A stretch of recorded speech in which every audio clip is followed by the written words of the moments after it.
আসসালামু আলাইকুম সুপ্রিয় দর্শক, সবাই কেমন আছেন? আলহামদুলিল্লাহ আমি ভালো আছি। আজকে অনেক আজকে 2 দিন যাবত পর ভিডিও নিয়ে আসলাম আপনাদের সামনে। তো আসলে আমার বাবার বাড়িতে আসার পরে আর কি, সত্যি কথা বলতে কাজ করি ঠিকই, কিন্তু ভিডিও করে হয়ে ওঠে না, প্রচুর চাপ। আর আমার ছেলেটা এই বাসায় আসার পরে একদম খাওয়া দাওয়া অফ করে দিছে, ঘুম অফ করে দিছে।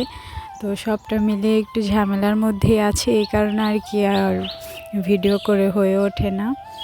তাও আজকে ছোট্ট একটা ভিডিও দিতেছি, আশা করছি সবাই দেখবেন। আর ভিডিওটা দেখা শুরু করার আগে ছোট্ট একটা রিকোয়েস্ট করছি, একটা লাইক দিয়ে দিবেন। আপনাদের একটা লাইক আমার আরও নতুন নতুন বন্ধুদের কাছে ভিডিওটা নিয়ে যেতে সাহায্য করবে। আর পুরো ভিডিওটা ওয়াচ করবেন, আর যদি কোথাও একটু ভালো লেগে যায় তাহলে অবশ্যই সাবস্ক্রাইব করে দিবেন। তো সকালে উঠেই আমি একটু বিছানাটা ঠিক করে নিতেছি। তো এখন অনেকেই বলতে পারেন যে তোমরা তো এইরকম না কি। আসলে আমার বাবার বাড়ি একটু নিম্নবিত্তই, তো আসলে তাদের সেই গ্রাম্য পরিবেশটা এখনও যায় নাই তাদের মন থেকে। তাদের জায়গা সম্পদ ঠিকই আছে, কিন্তু সেই শহরে একটা ভাব আছে না, ওই জিনিসটা আর কি এখনও তাদের মধ্যে রয়ে গেছে। তো অনেক কথাই বলে ফেললাম। এদিকে দেখেন আমি আর কি বিছনাটা একটু ঝাড়ু দিয়ে নিতেছি, আর এদিকে এই যে পুরো উঠোনটা আমার কাকি গোবর দিয়ে লেপে নিতেছে, যেহেতু ধান রোদ দিবে।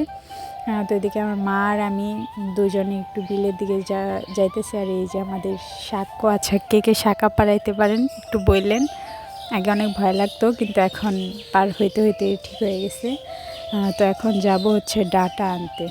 তো দেখেন আমাদের এই গ্রামটা কতটা সুন্দর, যদি একটু মন দিয়ে দেখেন তাহলে ভালো লাগবে। তো আর এগুলো হচ্ছে তিল ফুল, অনেক সুন্দর লাগতেছে, তো আমি একটু শ্যুট করে নিলাম। আসলে আমাদের এইখানে অনেক ধরনের সবজি করা হয় আর ফসল করা হয়, বাজে প্রকার মানে আছে না, এক পদ হয় না, বা অনেক রকমের হয়ে থাকে। তো এদিকে যে আমার ভাই ডাটা উঠাইতেছে, তো ওর কাছে গেলাম, যে বললাম যে এদিক দিয়ে দাও, আমি উঠাই নিই। তো আসলে এখানে না থাকে না, মানুষ যখন যার মন চায় না বললেই ফসল উঠায় নেওয়া যায়। যেরকম ডাটা বলেন, পেঁপে বলেন, যাই লাগাক না কেন, মানে না বললেই মানুষের থেকে ছিঁড়ে নেওয়া যায় অনেক। মানে এদিকে হয়তো বা মানুষগুলো একটু সরল সোজা, কিন্তু এর মাঝে কিছু কিছু মানুষ আছে একটু পেজগি টাইপের আর কি। ওই যে বলে না গোয়াল ঘরে তো একটা দুষ্টু গরু থাকবেই, ওই রকম একটা অবস্থা। তো আমি বাসায় এসে দেখি যে ধান রোদ দেওয়া ফেলছে। তো ধানগুলো একটু ঘাইটা দিলাম, আর তার ফাঁকে উপরে যে একটু ময়লা জমছে ওইগুলো একটু উপর থেকে ঝাড় দিয়ে নিতেছি। তো পুরো ভিডিওটা দেখতে থাকুন, আশা করছি ভালো লাগবে।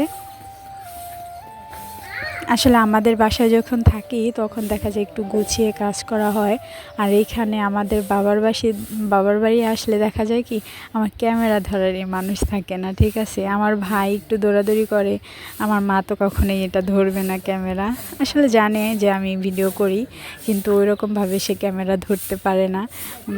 আর আর আমি দেখা যায় আমি কাজ করলে আমার মার কাছে আমার বাবু থাকে। তো আর কি ওরকমভাবে ভিডিও করা হয়ে ওঠে না। তো কী করব, এই দূর থেকে একটু সেট করে নিজেই একটু একটু করে ভিডিও করি, কিছু করার নেই। তো এই ভুল ত্রুটি হতেই পারে, যদি ভুল ত্রুটি হয়ে থাকে তো অবশ্যই ক্ষমা সুন্দর দৃষ্টিতে দেখবেন। তো এইদিকে আমি ঝাড় দিয়ে নিতেছি, আর এগুলোর মধ্যে না ধান আছে। তো পরে দেখা যায় কি, ধান ওঠানোর পরে ওইগুলো একদম পাড়ায় নিগড়ায় নিয়ে তারপর ধানগুলো নেওয়া হয় এরকম, যেহেতু মেশিন দিয়ে নেওয়া হয়। তো যারা গ্রামে থাকেন, ধান নেন, তারা অবশ্যই বুঝতে পারবেন। আর এইদিকে দেখেন রাজহাঁস, ওই যে গত ভিডিওতে আপনাদেরকে দেখাইছি যে আমি বাজারে গিয়েছিলাম বাবার জন্য রাজহাঁস আনতে।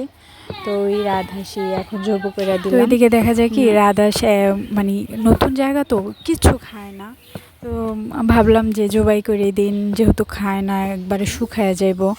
আর এটা তো এমনি তো পালবো না যে কয়েকদিন পালার পরে খাবে, তো এই সব করেই আর কি জবাই করে দিচ্ছি। আর এইদিকে দেখেন হাঁড়ি পাতিল নিয়ে আসছে, তো মা বলতেছে যে কিছু পুরানো হাঁড়ি পাতিল আছে ওইগুলো দিয়ে এক্সচেঞ্জ করে আনো। তো দেখেন 3টা পাতিলা দিয়ে 2টা তাওয়া নিলাম। তো এদিকে আমাদের এরকম ভ্যান ভরে তারপর এগুলো নিয়ে আসে। তো এদিকে দেখি যে দাদু অনেকটাই বাচ্চা ফেলাইছে, তো একবারে ছোটোটা রয়েছে। তো তার সাথে আমার ভাইয়ের বেটাও কি সুন্দর, মানে সেও কাজ করব, পারুক আর না পারুক আয়সা, মানে সে বলবো যে আমি পারবো এরকম। তো আমার সাথে ওই করতেছে। আর এদিকে দেখেন আমরা এটাকে ব্যাঙ্গের ছাতা বলি, আর অনেকে মাশরুম বলে। আসলে জানি না এটা খাওয়া যায় কি না, আপনারা অবশ্যই জানাবেন যে এটা খাওয়া যায় কি না।